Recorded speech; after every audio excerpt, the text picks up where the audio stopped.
नमस्कार. अमेरिकेमध्ये 46व्या राष्ट्राध्यक्षाचा शपथविधी काही वेळातच पार पडणार आहे आणि हे 46वे नवनिर्वाचित राष्ट्राध्यक्ष असतील जो बायडन. जो बायडन आणि डोनाल्ड ट्रम्प यांच्यात झालेली लढत ही सत्ता संघर्षाची एक वेगळी झलक आणि अमेरिकेतल्या सत्ता संघर्षामध्ये झालेली रक्तरंजित क्रांती देखील काही दिवसांपूर्वी जेव्हा विश्वासदर्शक ठराव पार पडत होता जो बायडन यांचा, त्यावेळेला आपण पाहिला सगळ्यांनी. कोरोनाच्या काळामध्ये कोविड-19च्या या काळामध्ये कॅपिटल इमारतीवर नुकताच झालेला हल्ला देखील आपण या पार्श्वभूमीवरती पाहिला. हा सगळा सोहळा भव्यदिव्य असणार नाही, पण त्याचं महत्त्व तितकंच आहे. तसंच वॉशिंग्टन DC आणीबाणी जाहीर करण्यात आली आहे. सोहळा पूर्ण होईपर्यंत ती आणीबाणी व्हाईट हाऊसच्या आजूबाजूला आणि पूर्ण शहरामध्ये तशीच असेल. तर अमेरिकेचे मावळते अध्यक्ष डोनाल्ड ट्रम्प यांचा कार्यकाळ आज संपला. काही वेळापूर्वीच त्यांना सी ऑफ करण्यात आलं. त्यांना विशेष विमानाने त्यांच्या फ्लोरिडा प्रांतामध्ये पाठवण्यात आलं. त्यांना शेवटची लष्करी मानवंदना जी आहे अध्यक्षपदावरून पायउतार होत असताना त्या जागा अध्यक्षपदाची पुढच्या येणाऱ्या नवनिर्वाचित अध्यक्षाला सोपवत असताना हा सगळा सोहळा काही वेळापूर्वी पार पडला. शिवाय जाता जाता डोनाल्ड ट्रम्प जे मावळते अध्यक्ष आहेत त्यांनी नवनिर्वाचित राष्ट्राध्यक्ष जो बायडन यांना शुभेच्छाही दिल्या. उपाध्यक्ष म्हणून भारतीय वंशाच्या कमला हॅरिस या अमेरिकेच्या उपाध्यक्षपदी विराजमान होतील. जो बायडन हे अमेरिकेचे 46वे राष्ट्राध्यक्ष असतील. व्हाईट हाऊसमध्ये जो बायडन आपल्या पत्नीसह पोहोचलेले आहेत. ही थेट दृश्य आपण पाहतोय आता व्हाईट हाऊसमधली. पारंपरिक वाद्यानुसार त्यांचं तिथे स्वागत केलं जातं.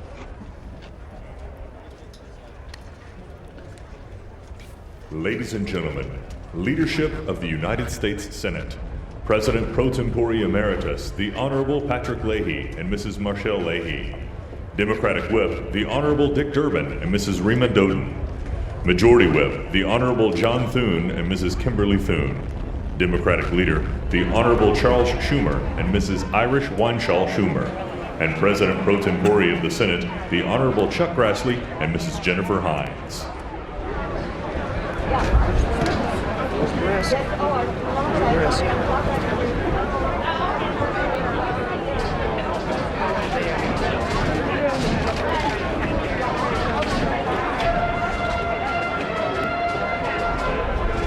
Oh my gosh, it's going to be cold.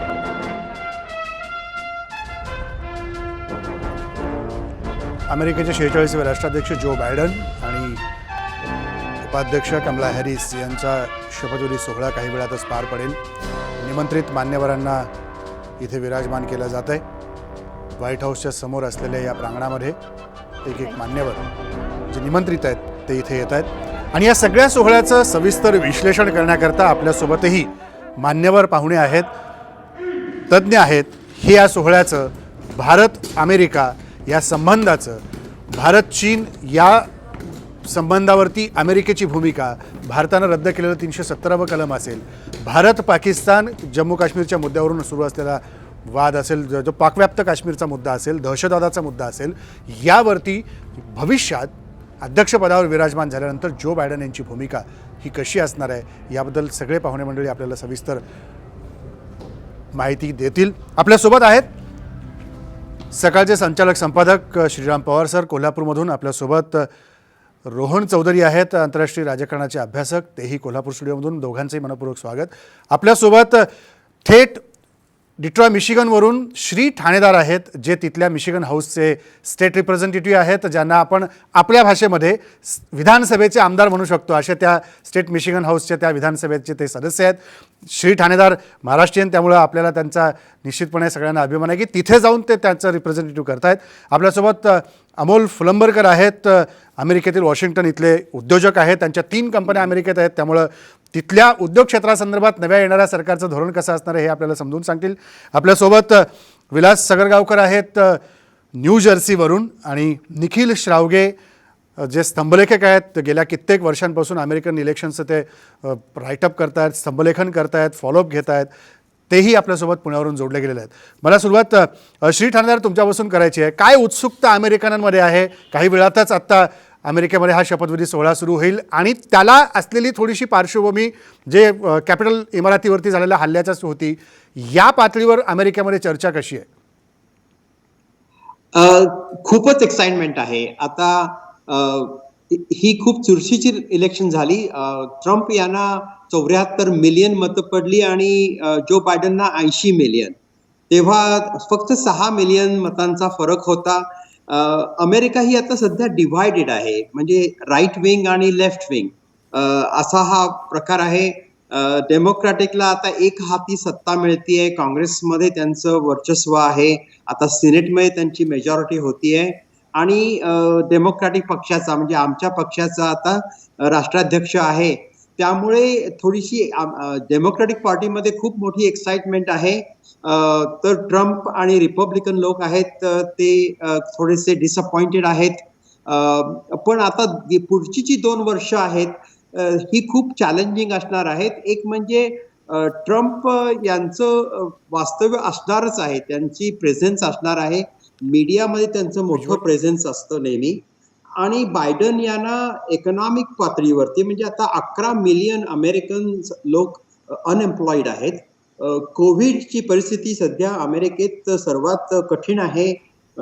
400,000हून अधिक लोकांचा मृत्यू झालाय. वॅक्सिन लोकांपर्यंत पुरवायचं आहे.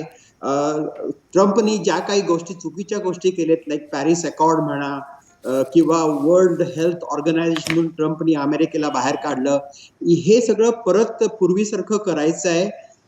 तेव्हा राष्ट्रीय पातळीवरती खूप कामं आहेत, आंतरराष्ट्रीय पातळीवरती खूप कामं आहेत, आणि बायडन यांच्याकडून बऱ्याचशा काही अपेक्षा आहेत.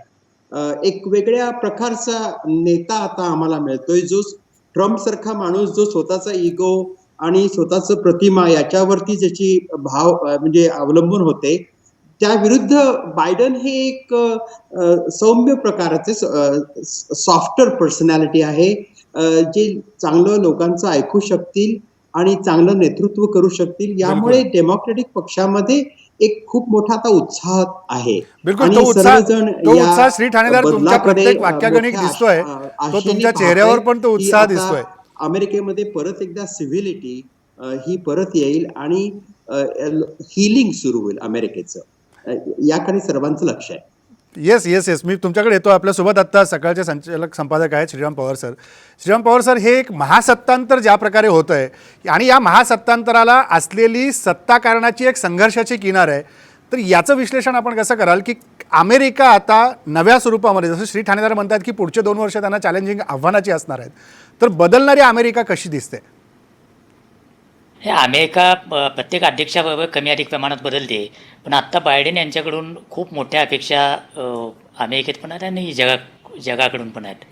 आणि त्या अपेक्षा प्रामुख्यानं पूर्वीची अमेरिका आम्हाला द्या, म्हणजे ट्रम्प पूर्वीच्या काळातली अमेरिका, त्यांचं एक सर्वसाधारणपणे अँटिसिपेट करू शकतो अशा प्रकारचं परराष्ट्र धोरण, वेगवेगळ्या देशांचे संबंध, आणि अमेरिकेतली ज्याला आपण लिबरल मुख्य प्रवाह ज्याला म्हणतो, तसा डेमोक्रॅटिक लिबरल मुख्य प्रवाह, अशी सिच्युएशन पुन्हा यावी असं सगळ्यांना वाटतं. आणि त्या अर्थानं ट्रम्प जाऊन बायडेन येणं हा सगळ्या उदारमतवाद्यांसाठी, सगळ्या ग्लोबलिस्ट लोकांसाठी, म्हणजे ज्यांचा कल जागतिकीकरणाकडे आहे, ज्यांचा कल मुक्त व्यापाराकडे आहे, ज्यांचा कल मल्टीनॅशनल फोरमच्या माध्यमातून प्रश्न सुटावेत अशा गोष्टीकडे ज्यांचा कल आहे, अशा जगातल्या सगळ्या लोकांना बायडेन येणं हा दिलासा आहे. पण त्याचबरोबर बायडेन आल्यामुळं पूर्वीची अमेरिका जशीच्या तशी येईल आणि पूर्वीची जी काही वर्ल्ड ऑर्डर ज्याला आपण म्हणतो, जागतिक रचना म्हणतो, ती पुन्हा जशीच्या तशी येईल अशा प्रकारची जर अपेक्षा कुणाची असेल तर मला वाटतं की काळ पुढे निघून गेलेला आहे आणि त्या काळानुसार काही बदल हे निश्चितपणे होणार आहेत. म्हणजे बायडेन यांची टर्म म्हणजे ओबामांची तिसरी टर्म असं होईल असं मला काही वाटत नाही. बरोबर. कारण त्यामध्ये अनेक फॅक्टर काम करत आहेत आणि ते फॅक्टर कळत नकळत बायडेन यांना त्यानुसार त्यांच्या पॉलिसीज ट्विक कराव्या लागतील. विशेषतः चीनचं जे आव्हान आहे ते ओबामांच्या काळातलं चीनचं आव्हान आणि त्यानंतर आत्ताचं चीनचं आव्हान याच्यामध्ये मूलभूत फरक पडला आहे. आणि आता अमेरिकेत पक्ष कुठलाही असला, रिपब्लिकन असेल किंवा डेमोक्रॅटिक असेल किंवा कुठल्याही विचारसरणी मानणारे लोक असतील, त्यांना एक क्लिअर झालेलं आहे की चीन हे आपल्यासमोरचं स्पष्टपणे आव्हान आहे. त्याच्यावर आपण चर्चेच्या ओघात आणखी बोलू, पण त्यामुळं मुळातच अमेरिकेच्या अध्यक्षपदी कुणी आला तर फंडामेंटली फरक पडला आहे. अमेरिकेची जगातली जी युनिपोलर जगातली म्हणजे अमेरिका ही निर्विवाद महाशक्ती आणि मग बाकीच्यांनी जमेल तितकं अलाईन व्हावं या प्रकारची पोझिशनसुद्धा मधल्या काळामध्ये बदललेली आहे. आणि म्हणजे कदाचित मल्टीपोलर जगाकडे आपण निघालो आहे. अनेक त्याच्यासाठी जे थिओरिटिकल गोष्टी मांडल्या जात आहेत, या सगळ्याचा परिणाम काही प्रमाणात बायडेन यांच्या कार्यपद्धतीवर निश्चितपणे होणार आहे आणि विशेषतः कोविडचा परिणाम हा तर अतिशय स्पष्टपणे असेल. अगदी खरं, तो परिणाम स्पष्टपणे निवडणुकीच्या काळात पण दिसला. निखिल शावगे, मला आपल्याला विचारायचं आहे की अनेक निवडणुका तुम्ही पाहिल्या, त्याबद्दल लिहिलं भरपूर, पण ही निवडणूक वेगळी तुम्हाला कुठल्या दृष्टीने वाटली की ज्या प्रकारचा सत्ता संघर्ष या निवडणुकीमध्ये दिसला? म्हणजे अशा पद्धतीचं प्रेसिडेन्शियल डिबेट कधीही अमेरिकेने पाहिलं नव्हतं, जगाने पाहिलं नव्हतं. इतक्या त्या लेवलच्या त्या स्तराच्या गोष्टी चर्चेला गेल्या, ती स्तर घसरला असंही म्हटलं गेलं. त्यामुळे या निवडणुकीमध्ये वैशिष्ट्य तुम्हाला काय दिसली?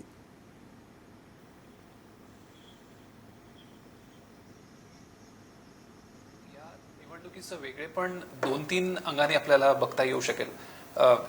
एक गोष्ट अशी आहे की डोनाल्ड ट्रम्प हे राजकारणी नाही आहेत. त्याच्यामुळे ते जेव्हा राजकारणात आले त्यावेळी त्यांचं जे सगळं पर्यावसन झालं ते आपण सगळ्यांनी बघितलं आहे. त्यामुळे त्यांनी जो राजकीय पोत असतो तो सगळं सोडून त्यांनी प्रचार केला, त्यांचा प्रचार राबवला, त्यांचं प्रशासन राबवलं आणि जे काही परिणाम झाले ते आपण 4 वर्ष पाहिलेच. हे या एक वेगळ्या पद्धतीचं राजकारण आपण पाहिलं आहेच नक्की. आणि या प्रचार तंत्राला साजेसं त्यांनी प्रचार या निवडणुकीत केला. तो आपल्याला त्यांच्या वादसभेत दिसला, प्रचार सभांमध्ये दिसला. आणि एक वेगळेपण असं आहे की डिजिटल स्वरूपाचा प्रचार या खूप निवडणुकीत झाला.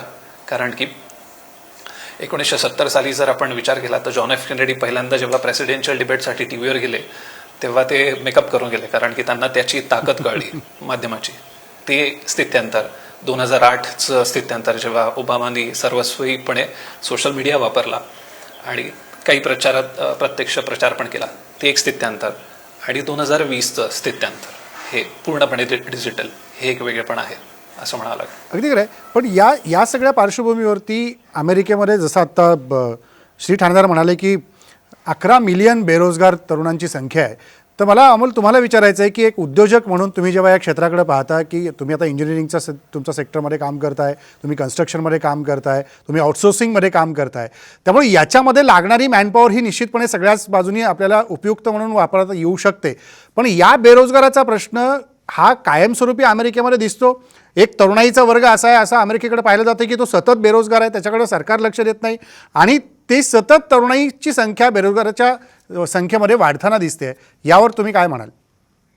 नाही, नक्कीच. आणि काय होतंय की बेसिकली कोविडमुळे ज्या वर्गाला सर्वात जास्त नुकसान झालंय ते म्हणजे बेसिकली लोकल लेवलची जी स्मॉल बिझनेसेस आहेत, रेस्टॉरंट्स किंवा जी लोकल बिझनेसेस आहेत, त्यांना सर्वात जास्त हानी पोहोचलेली आहे. तर त्याच्यामुळे तिथे बेरोजगार फार जास्त वाढलाय. पण डिजिटल किंवा जागतिकीकरणामुळे जे आउटसोर्सिंगचं काम आहे किंवा जे सॉफ्टवेअरचं काम आहे ते डिजिटली त्याला एवढं असा इफेक्ट झालेला नाहीये. पण माझी अशी आशा आहे की बायडेन ऍडमिनिस्ट्रेशन आता जे नवीन त्यांचा आर्थिक संकल्प घेऊन येत आहे त्याच्यात या सर्व वर्गांना म्हणजे जी बेरोजगार वर्ग आहे, जी बेरोजगारीची संख्या वाढलेली आहे, या सर्वांसाठी ते एक चांगलं पॅकेज घेऊन येतील आणि त्याच्यात कन्स्ट्रक्शन म्हणा किंवा इन्फ्रास्ट्रक्चर डेव्हलपमेंट याच्यामध्ये वेगवेगळे प्रोजेक्ट्स आणून त्या सर्व लोकांना रोजगार उपलब्ध करून देतील अशी आशा आहे. पण याच्यात आता बेसिकली जागतिक पातळीवर जर आपण विचार केला तर त्याच्यात बऱ्याच गोष्टींचा याच्यावर प्रभाव पडणार आहे. कारण की जर आपण म्हटलं की इंडिया आणि India relationship in terms of the digital technology किंवा या सर्व संदर्भात जर आपण बोललो तर यांची जी पॉलिसी असणार आहे जागतिक पातळीवर म्हणजे किंबहुना गेल्या 2 वर्षात आपण जागतिक संघटनेमधनं अमेरिकेने बरंच अंग काढून घेतलेलं आहे. तर बायडन प्रशासन हे नक्कीच या सर्वांचा परत बेसिकली त्याच्यात सामावून घेण्याचा प्रयत्न करतील आणि त्याच्यामुळे बऱ्याच लेवलवर थोडेसे याचे परिणाम दिसून येतील आणि त्याच्यात म्हणजे इंडिया रिलेशन म्हणा किंवा चायना रिलेशन म्हणा तर या गोष्टी सर्व आपल्याला त्या विचारात घ्याव्या लागतील. या चर्चेत आपण पुढे असेच जाणार आहोत. मात्र आत्ता जो शपथविधी सोहळा वॉशिंग्टन इथे व्हाईट हाऊसच्या बाहेर पार पडतोय, इथे मोठ्या प्रमाणात सुरक्षा व्यवस्था लावण्यात आलेली आहे. जो बायडन अमेरिकेच्या राष्ट्राध्यक्ष पदाची शपथ घेतील. शपथविधी दरम्यान कोणतीही अप्रिय घटना घडू नये यासाठी दक्षता तर घेण्यात आलीच आहे, पण अफगाणिस्तानमध्ये तैनात करण्यात आलेल्या सैनिकांपेक्षा म्हणजे अमेरिकेचे जे सैनिक अफगाणिस्तानात तैनात आहेत याच्यापेक्षा काही पट जास्त सैनिक या शपथविधी सोहळ्यासाठी सुरक्षेकरता म्हणून तैनात केलेले आहेत. बघा एक रिपोर्ट. बायडेन यांच्या शपथविधीसाठी चोख बंदोबस्त. वॉशिंग्टन डीसीला लष्करी छावणीचं स्वरूप. ट्रम्प समर्थक करणार सशस्त्र उठाव. अमेरिकेचे 46वे राष्ट्राध्यक्ष म्हणून जो बायडन 20 जानेवारीला शपथ घेत आहेत. या शपथविधीच्या निमित्तानं अमेरिकेची राजधानी वॉशिंग्टन डीसीला लष्करी छावणीचं स्वरूप आलंय. स्थानिक पोलीस आणि इतर सुरक्षा कर्मचाऱ्यांसह तब्बल 25,000 सुरक्षा रक्षक वॉशिंग्टन डीसीमध्ये दाखल झालेत. वॉशिंग्टनमध्ये लॉकडाऊन करण्यात आलं असून 24 जानेवारीपर्यंत पर्यटकांनाही मनाई करण्यात आली आहे. प्रत्येक वाहनांची कसून चौकशी केली जाते आहे. शिवाय 23 जानेवारीपर्यंत वॉशिंग्टनमध्ये नो पार्किंगचे बोर्ड लावण्यात आलेत. FBI डायरेक्टरनी दिलेल्या वॉर्निंगमुळे तिथे अभूतपूर्व सुरक्षा व्यवस्था करण्यात आलेली आहे. 25,000 सैनिक तिथे नॅशनल गार्डचे तैनात झालेले आहेत. त्यांच्याकडे वॉटर कॅनन्स आहेत, त्यांच्याकडे अश्रुधुराची नरकांडा आहेत, त्यांच्याकडे वेपन्स आहेत. वॉशिंग्टन डीसीला येणाऱ्या सगळ्या फ्लाईट बंद झालेल्या आहेत. लिंकन मेमोरियल, कॅपिटल हिल आणि व्हाईट हाऊसकडे येणारे सगळे रस्ते बंद करण्यात आलेले आहेत. सगळ्या मेट्रोज बंद करण्यात आलेल्या आहेत. अमेरिकेची तपास यंत्रणा FBI शपथविधी दरम्यान सशस्त्र निदर्शनं होण्याची शक्यता वर्तवली आहे. त्या अनुषंगानं व्हाईट हाऊस, पेन्सिल्व्हेनिया ॲव्हेन्यू आणि कॅपिटॉल इमारतीबाहेर 8 फुटांचं स्टील बॅरिकेडिंग लावण्यात आलंय. वॉशिंग्टन डीसीमध्ये हजारो सुरक्षा अधिकारी दाखल झालेत. इतर राज्यातून 7,000 सुरक्षा रक्षक दाखल करण्यात आलेत. नॅशनल गार्ड्सना धोका ओळखण्याचं प्रशिक्षण सुद्धा देण्यात आलंय. तर 15,000 सैनिकांच्या तैनातीसाठी पेंटागॉननं परवानगी दिली आहे. 5,000 सैनिक दंगलरोधक उपकरणांसह सज्ज असतील. जो बायडन यांच्या विजयाची 6 जानेवारीला घोषणा होत असताना कॅपिटॉल हिलवर समर्थकांनी घातलेल्या गोंधळामुळे 220 वर्षांच्या प्रगल्भ लोकशाहीला काळिमा फासला गेला. याच घटनेची पुनरावृत्ती शपथविधी दरम्यान होऊ नये याची खबरदारी घेण्यात आली आहे. त्यामुळे कॅपिटॉल इमारत आणि व्हाईट हाऊसला अभेद्य किल्ल्याचं स्वरूप प्राप्त झालंय. ब्युरो रिपोर्ट, साम टीव्ही. आपण बघितलं की कशा पद्धतीने हे सुरक्षा व्यवस्थेचं कवच आत्ताच्या शपथविधी सोहळ्यासाठी करण्यात आलेलं आहे. आपल्यासोबत विविध मान्यवर आहेत. आपण न्यू जर्सीला जाऊया. विलास सगरगावकर आपल्यासोबत आहेत. विलास सगरगावकर, ज्या पद्धतीची सिक्युरिटी या सगळ्या आत्ताच्या कार्यक्रमाकरता शपथविधीकरता लावण्यात आलेली आहे, हे महासत्तांतर भारतीय म्हणून तुम्ही अमेरिकेत बसून कसं पाहताय की काय चित्र दिसतंय या अमेरिकेमध्ये? आत्ता कोरोनाचा काळ संपत आला आहे. ट्रम्प अजूनही पुढे काय करतील काय नाही करतील याची शक्यता वर्तवण्यामध्ये कुणाला संशय असे येतात की ते काय करू शकतात. म्हणजे ती शक्यता आपण वर्तवायची कशी, इथपर्यंत प्रत्येकाच्या मनामध्ये साशंकता आहे. तुम्ही काय म्हणाल? मी आता 30 वर्ष इथे राहतो. बेसिकली हे अशी परिस्थिती मी कधी बघितली नव्हती. मी स्वतः 2 नवीन अध्यक्षांची सेरेमनी बघायला गेलेलो आहे डीसीमध्ये. अत्यंत ओपन वातावरण होतं. सतत तुम्ही चालू अगदी सहजपणे सगळीकडे जाऊ शकत होता.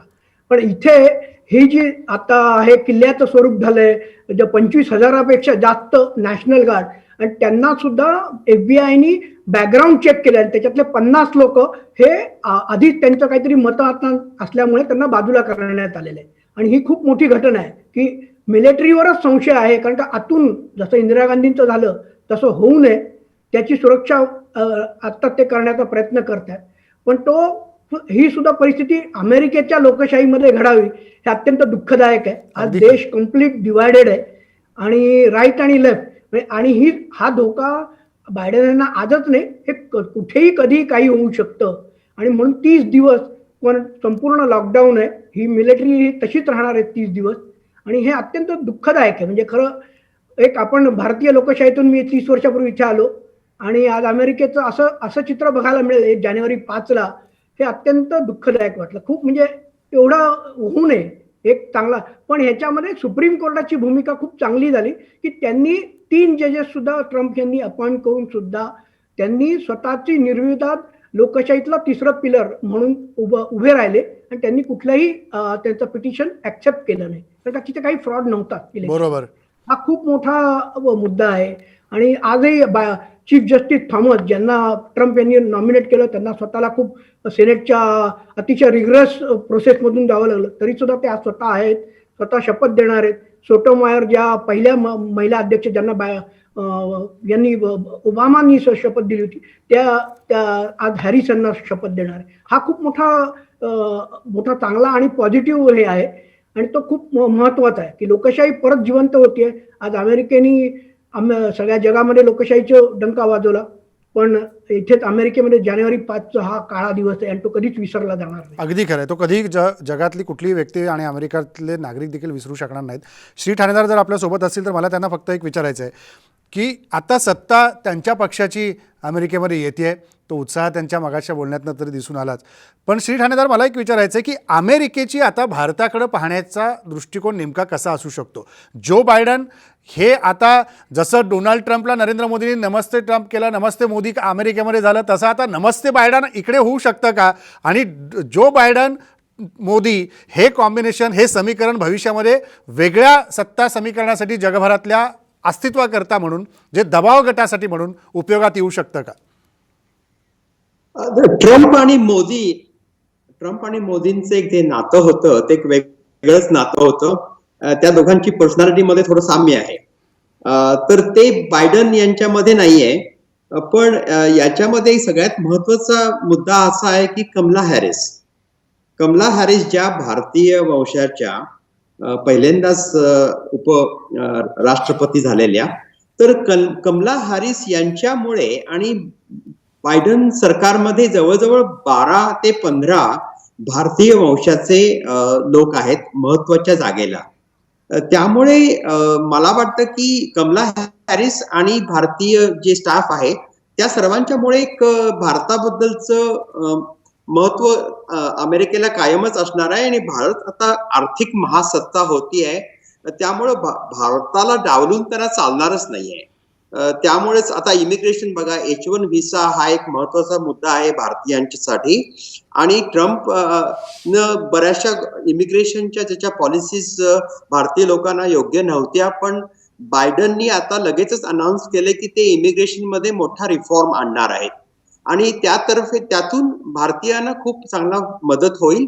आणि मला असं वाटतं की कमला हॅरिस आणि जो बायडन यांच्या पूर्वीचे जे नातं होतं भारताशी ते आणखीन बलाढ्य होईल आणि भारत आणि अमेरिका यांचे संबंध जास्त चांगले होतील या नव्या ऍडमिनिस्ट्रेशन मध्ये.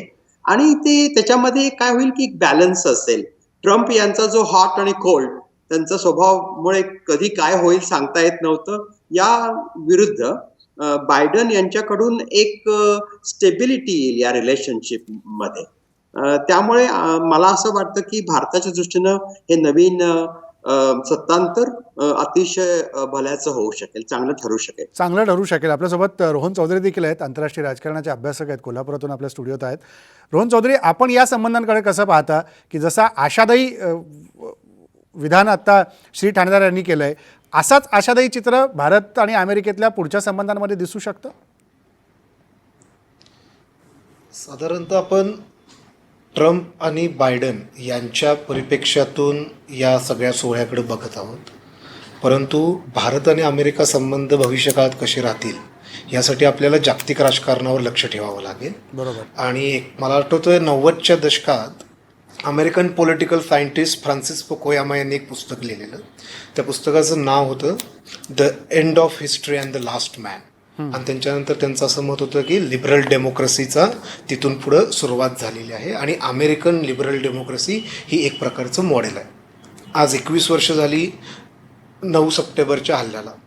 रिपब्लिकनच्या नावानं, रिपब्लिकन हा फार चांगला शब्द आहे पॉलिटिकल सायन्समध्ये, प्रजासत्ताक ज्याला आपण म्हणतो, त्या प्रजासत्ताकामध्ये त्याचा वापर करून, नावाचा वापर करून काय काय घडलेलं आहे हे एका भारतातल्या न्यूज चॅनलच्या बाबतीत पण आपल्याला दिसून येतं, अमेरिकेच्या रिपब्लिकन पक्षाचंही दिसून येतं.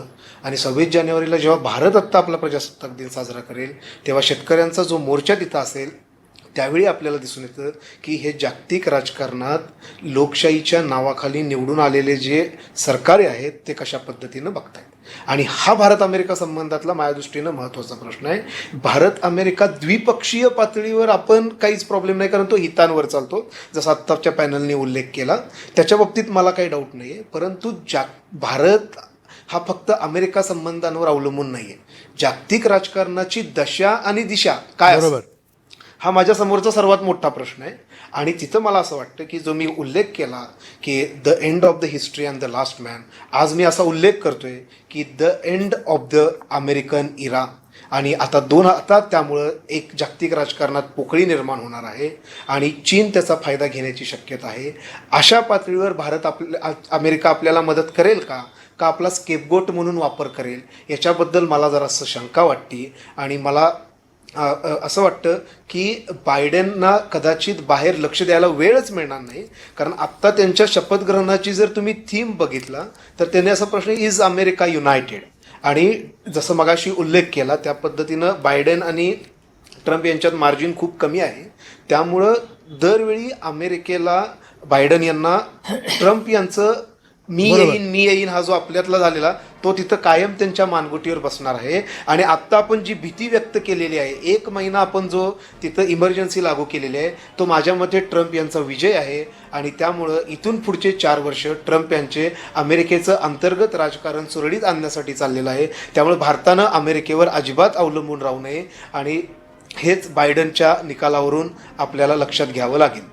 अगदी खरं आहे. शैलेंद्र देवळाणकर देखील आपल्यासोबत आहेत, आंतरराष्ट्रीय अभ्यासक. शैलेंद्र देवळाणकर, ज्या पद्धतीने आत्ता अमेरिकेतली हे सत्तांतर महासत्तांतर होताना, देवळाणकर आत्ता आपल्यासोबत येतील काही वेळातच, पण आत्ता जी दृश्य आपण पाहतोय थेट व्हाईट हाऊसची इथली, कदाचित काही वेळातच अमेरिकेचे नवनिर्वाचित अध्यक्ष जो बायडन हे शपथविधी सोहळ्याच्या ठिकाणी हजर राहतील. आत्ता या सोहळ्यासाठी आपण पाहतोय बराक ओबामा, त्यांच्या पत्नी मिशेल याही उपस्थित आहेत, बिल क्लिंटन, हिलरी क्लिंटन याही उपस्थित आहेत. हे दृश्य बघतोय आपण अमेरिकेचे माजी राष्ट्राध्यक्ष बराक ओबामा आणि त्यांच्या पत्नी मिशेल ओबामा यांची. जॉर्ज बुश माजी अध्यक्ष हेही आता इथे आपल्याला दिसतात.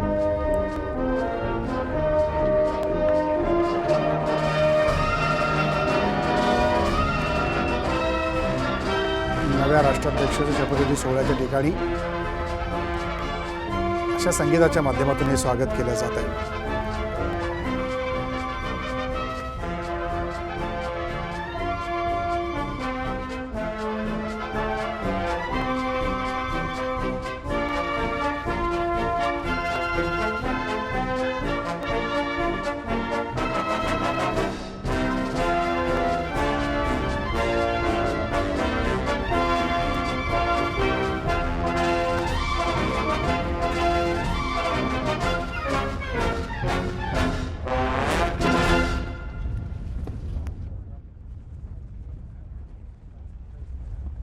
चे 46वे राष्ट्राध्यक्ष असतील.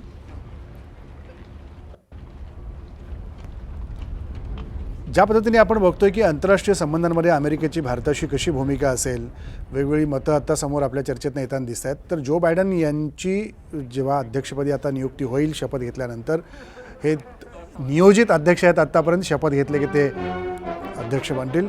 पण जो बायडन अध्यक्षपदी विराजमान झाल्यानंतर भारत पाकिस्तान संबंधांवर त्यांची नेमकी काय भूमिका असू शकते, बघूयात रिपोर्ट.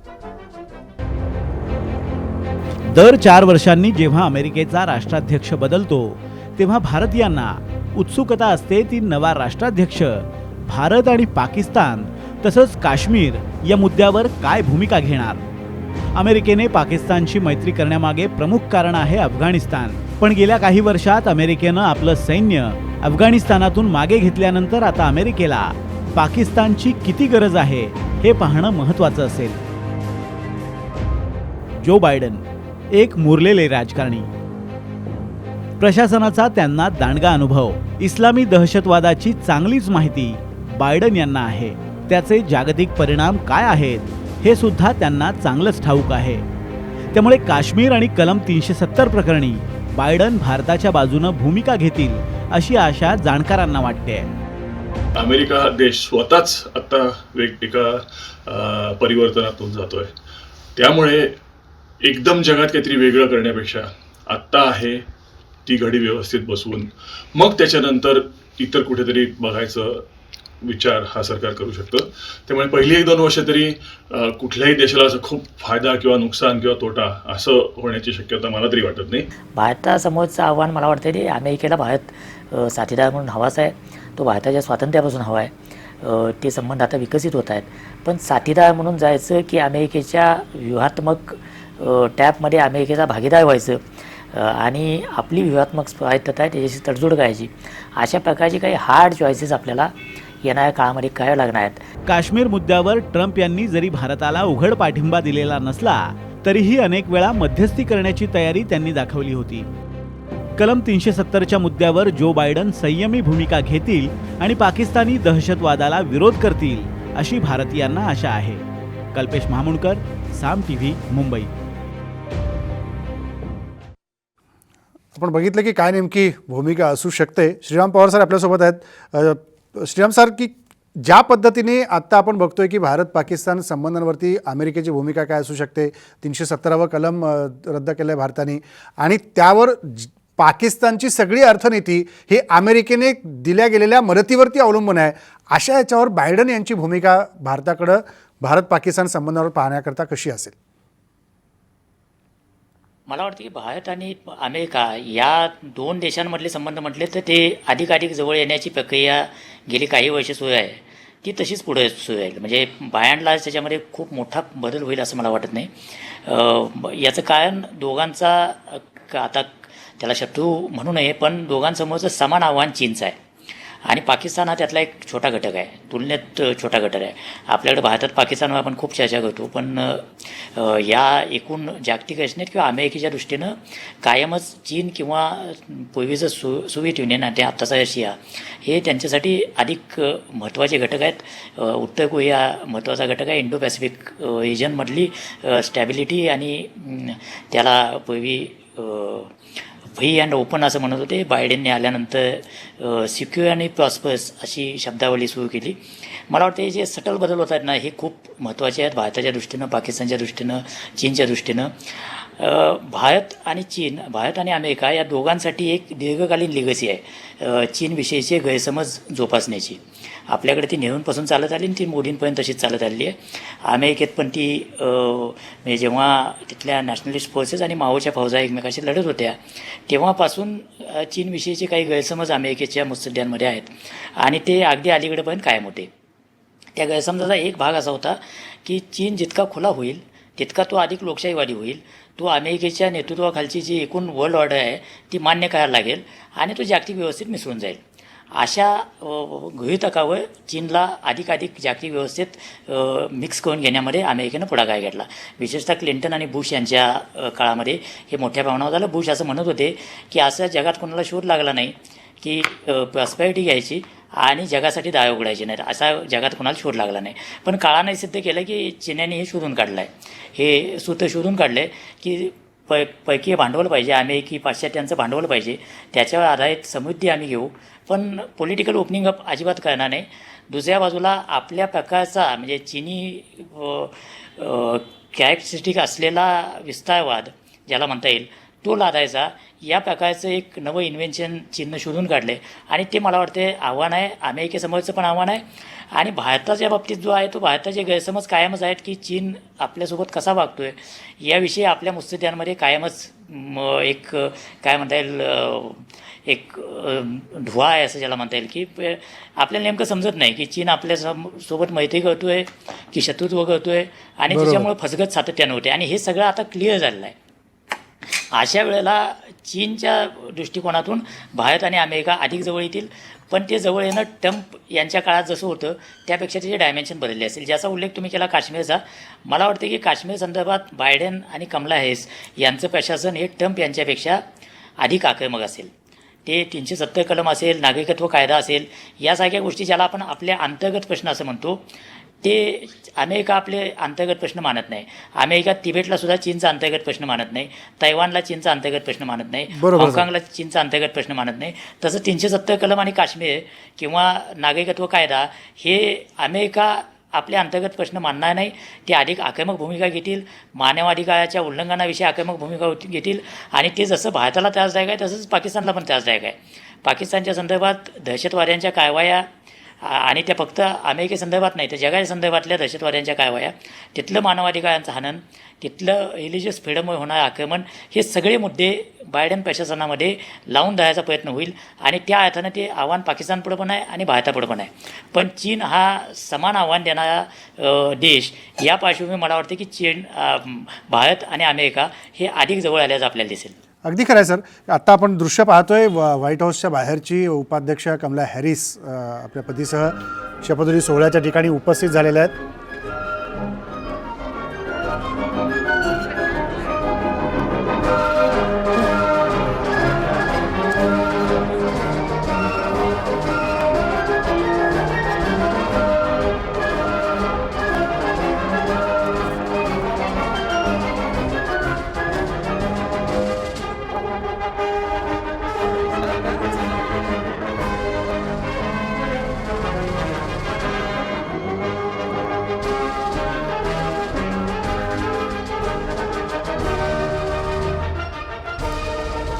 हा शपथविधी सोहळा साम टी व्हीवर तुम्ही असाच लाईव्ह पाहणार आहात. काही क्षणातच उपाध्यक्ष आत्ता पोहोचलेले आहेत, तर अमेरिकेचे नियोजित राष्ट्राध्यक्ष जो बायडन हेही पोहोचतील. ते येण्यापूर्वी छोटासा ब्रेक घेऊन परत येऊ. पाहत राहा साम टी व्ही, अजिबात व्यवस्था बदलेल.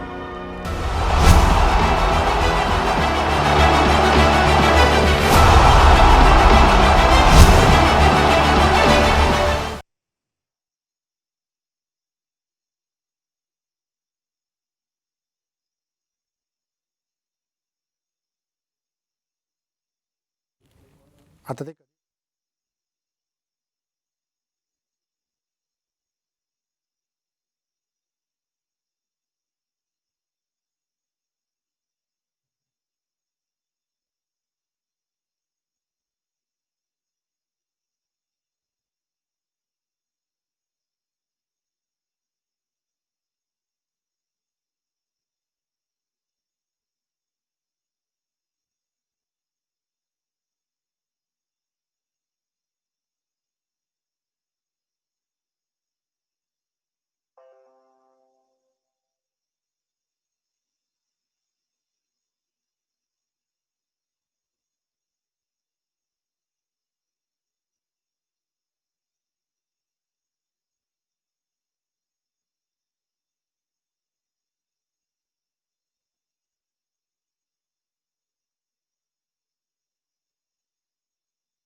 आपण पाहतोय आता की अमेरिकेचे नियोजित 46वे अध्यक्ष जो बायडन हे शपथविधी सोहळ्यासाठी व्हाईट हाऊसला पोहोचलेले आहेत.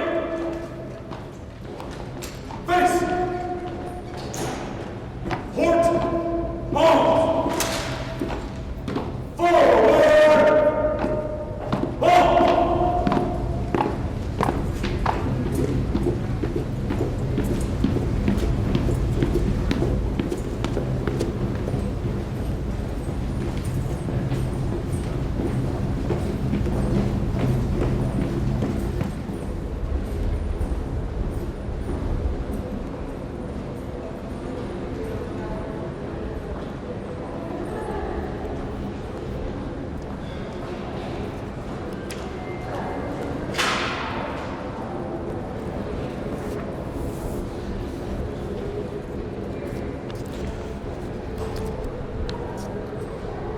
अमेरिकेचे 46वे राष्ट्राध्यक्ष म्हणून जो बायडन हे आज शपथ घेत आहेत.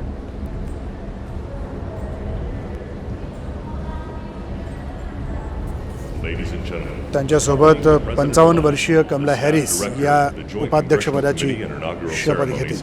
Fitzhugh Elder IV, the acting House Senate Sergeant at Arms, Tim Blodgett, and the acting Senate Sergeant at Arms, Jennifer Hemingway.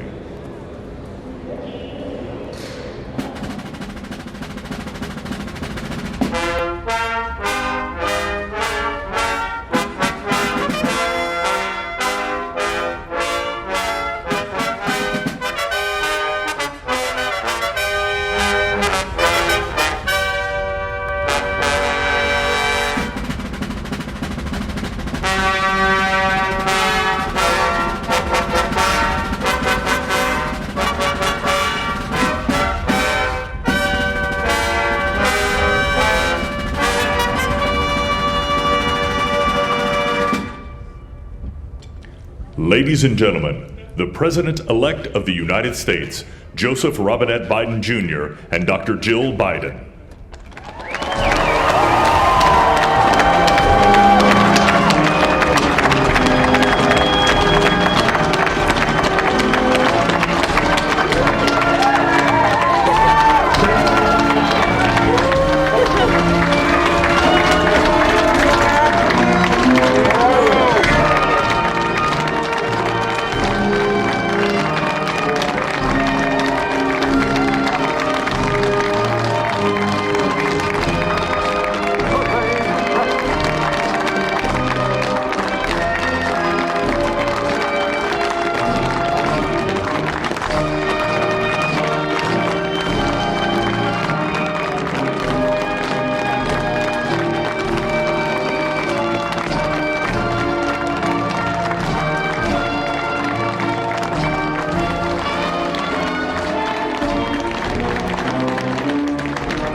Ladies and gentlemen, please be seated.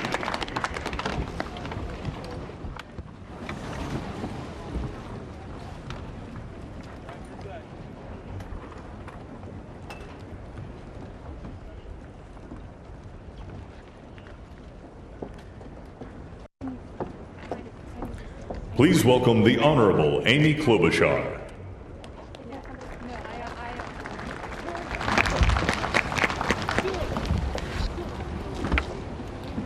Vice President Pence, Mr. President-elect, Madam Vice President-elect, members of Congress and the judicial branch, former presidents and first ladies, vice presidents, leaders from abroad, and a whole bunch of Bidens. America, welcome to the 59th presidential inauguration, where in just a few moments, Joe Biden and Kamala Harris will take their solemn oaths. This ceremony is the culmination of 244 years of a democracy. It is the moment when leaders brought to this stage by the will of the people promise to be faithful to our Constitution, to cherish it and defend it. It is the moment when they become, as we all should be, guardians of our country. Have we become too jaded, too accustomed to the ritual of the passing of the torch of democracy to truly appreciate what a blessing and a privilege it is to witness this moment? I think not. 2 weeks ago, when an angry, violent mob staged an insurrection and desecrated this temple of our democracy, it awakened us to our responsibilities as Americans. This is the day when our democracy picks itself up, brushes off the dust, and does what America always does: goes forward as a nation under God, indivisible, with liberty and justice for all. This conveyance of a sacred trust between our leaders and our people takes place in front of this shining Capitol dome for a reason. When Abraham Lincoln gave his first inaugural address in front of this Capitol, the dome was only partially constructed, braced by ropes of steel. He promised he would finish it. He was criticized for spending funds on it during the Civil War. To those critics, he replied, "If the people see the Capitol going on, it is a sign we intend the Union shall go on." And it did, and it will.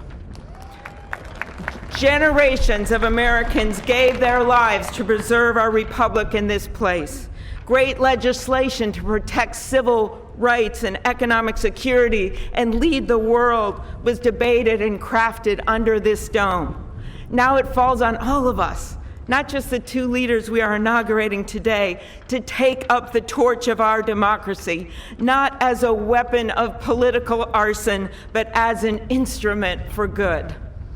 We pledge today never to take our democracy for granted as we celebrate its remarkable strength. We celebrate its resilience, its grit. We celebrate the ordinary people doing extraordinary things for our nation, the doctors and nurses on the front line of this pandemic, the officers in the Capitol, a new generation never giving up hope for justice. We celebrate a new president, Joe Biden, who vows to restore the soul of America and cross the river of our divides to a higher plane.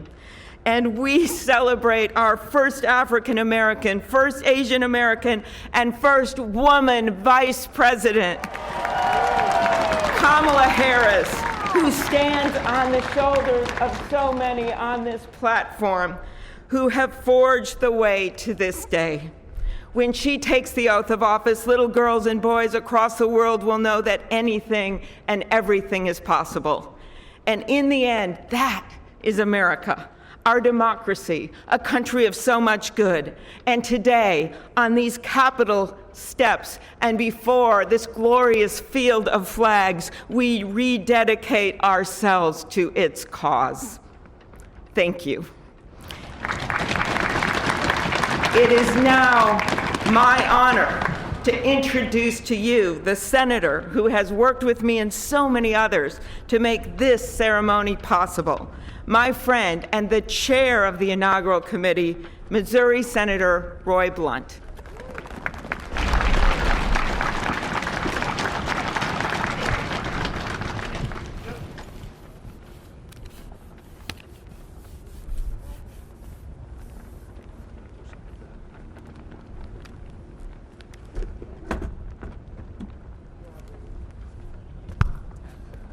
Well, I should have known when Senator Klobuchar got involved, at least there'd be a touch of snow up here this morning. Of all the things we'd considered, I don't think snow was on my agenda till I walked out the door a moment ago. But thank you, Senator Klobuchar, and thanks to the other members of the Joint Congressional Committee on the inauguration as we officially begin the 59th inaugural ceremony. I also want to thank the Joint Committee staff and our partners, particularly our security partners, for the way they've dealt with unprecedented circumstances. When I chaired the inauguration 4 years ago, I shared President Reagan's 1981 description of this event as commonplace and miraculous. Commonplace because we've done it every 4 years since 1789. Miraculous because we've done it every 4 years since 1789.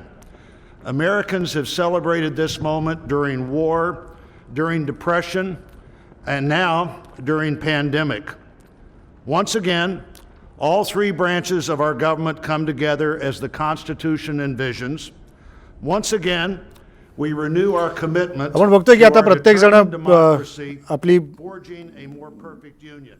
मुद्दे तिथे मांडताना पाहतोय. काही वेळातच आता शपथविधी नव्या नियोजित राष्ट्राध्यक्षांच्या होईल. आपण थेट जाऊया न्यूजर्सीला. विलास सगरगावकर आपल्यासोबत आहेत. विलासजी, ज्या पद्धतीने आता कमला हॅरिसचा उल्लेख झाला की पहिल्या उपाध्यक्षा, महिला पहिल्या उपाध्यक्षा म्हणून त्यांची निवड झाली. कमला हॅरिस आणि तिथे असलेल्या भारतीयांचं नातं त्या भारतीय वंशाच्या आहेत अशी चर्चा जोरदार झाली आणि एकूण अमेरिकनमध्ये असलेल्या लोकांची जी भारतीय संख्या आहे ती 2.7% अशी साधारणतः आकडेवारी समोर येते. म्हणजे 2000 सालची जी अमेरिकेची जनगणना झालेली होती त्याच्यामध्ये 19 लाख ही संख्या भारतीय लोकांची अमेरिकेत राहत असलेली होती. पण आत्ताच्या निवडणुकीमध्ये ही संख्या जवळपास दुप्पटच्या वर गेलेली आहे. 42 लाखाच्या वर साधारणतः ही संख्या पोहोचली आहे. तर काय सांगाल कमला हॅरिस या व्यक्तिमत्वाबद्दल काय सांगाल? कमला हॅरिस या ॲक्च्युली स्वतः तामिळनाडूच्या त्यांची फॅमिली आहे, पण त्यांचे वडील हे जमैकाचे होते, पण त्या स्वतःला तेवढ्या प्रमाणात इंडियाच्या बाजूने गेला. जेव्हा फंड रेझिंग प्रकार येतो म्हणजे इंडियाच्या आज भारतीय वंशाच्या लोकांचा जर हायेस्ट एज्युकेशन आणि हायेस्ट इन्कम या 2 कॅटेगरीमध्ये आपण खूप वरती आहोत, पण आपल्यामध्ये डिवाइड आहे. आणि तेव्हा पैसे जमवण्यात येतं तेव्हा कमला हॅरिस म्हणतात की मी भारतीय आहे. आणि जेव्हा त्या काळ्या ह्याच्यातून जातात म्हणजे त्या पहिल्या सॅन फ्रान्सिस्कोच्या पहिल्या ब्लॅक अटॉर्नी जनरल झाल्या, पण त्यांचा बॅलन्स आता जो आहे तो खरा महत्वाचा आहे की तो कसे दाखवतील. कारण त्यांचं जर पूर्वीची स्टेटमेंट बघितली की 370 वर त्यांनी खूप विरोधी मत मांडलं होतं आणि पाकिस्तान प्रो पाकिस्तान बरेच त्यांचे मतं आहेत. पण मग आता जेव्हा आता सत्तेवर आल्यानंतर कसं आहे की सत्ता येण्याच्या अगोदर लोक वेगळं बोलतात आणि सत्ता आल्यानंतर त्या गोष्टी आहेत त्या खूप वेगळ्या आहेत. आणि आता जो अमेरिका ही इतकी डिवायडेड आहे की म्हणजे हे सतत जे आता यांना ट्रम्पचा उल्लेख करणं किंवा ह्याच्यापेक्षा यांनी युनायटेड हा जो अमेरिका करणं खूप महत्वाचं आहे. आपल्या दृष्टीने H1Bचा किंवा जो हा प्रश्न आहे याला एकच उपाय आहे की कम्प्लीट कॉम्प्रिहेन्सिव्ह इमिग्रेशन रिफॉर्म करणं. मी स्वतः 20 वर्ष 30 वर्ष याच्यात काम करतो आणि बेसिकली एप्रिल 2001 मध्ये शेवटची ॲम्नेस्टी दिली होती की जरा तुम्ही काही केलेलं असेल फक्त $1,000 भरा आणि तुम्हाला लिगलायझेशन तर करा. आता यांच्याकडे सेनेट आहे, काँग्रेस संपूर्ण आहे, तर यांचं पहिलं हे काम आहे की कॉम्प्रिहेन्सिव्ह इमिग्रेशन. नुसतेच नंबर कारण का जे H1Bचे नंबर्स आहेत ते 58,000 ते तसेच आहेत. 65,000 हा विसा नाही नंबर्स आहेत, पण ते 58,000 आपल्या लोकांना 58,000 ओपनिंग आहे आणि ते अजून वाढवले पाहिजेत. वाढवले तर बिल क्लिंटन यांनी Y2Kच्या नावाने, पण तसंच काही हे जे कॉम्प्रिहेन्सिव्ह झाल्याशिवाय कधीच होणार नाही.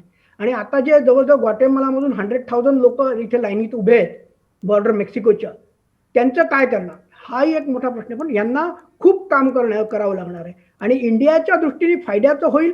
पण हा दुसरा Catholic president John F Kennedy was the first Catholic president, त्याच्यानंतर हा दुसरा कॅथोलिक प्रेसिडेंट होत आहे आणि त्यांचं बॅलन्स आउट करणं चायनाला खूप टफ देणं खूप अवघड आहे. कारण का यांचे ऑलरेडी त्यांच्या मुलामुळे त्यांचं खूप टेंटेड झालेलं आहे की युक्रेनमध्ये त्यांचा बिझनेस होता, रशियामध्ये त्याचा बिझनेस होता. आता चायनामध्ये सुद्धा तो काय करतोय का चायनाला आज मिलिटरीली हरवणं अमेरिकेला शक्य नाही, फायनान्शियली तर शक्यच नाही आहे. कारण का 2008च्या फायनान्शियल डिबॅकलमध्ये संपूर्ण 80% आज लोन जे आहे अमेरिकेने काढलं, जे आजही $1 ट्रिलियन देणार आहोत, ते सगळे चायनाच्या बॉन्डवर विकत घेतलेले आहेत चायनाने. आणि त्यामुळे अमेरिका चायनाला तसं हरवू शकत नाही. ट्रम्पनी थोडंसं व्यापाराचं इंटरनॅशनल ट्रॅव्हलचं हे केलं होतं, पण त्यामुळे खूप फरक पडला.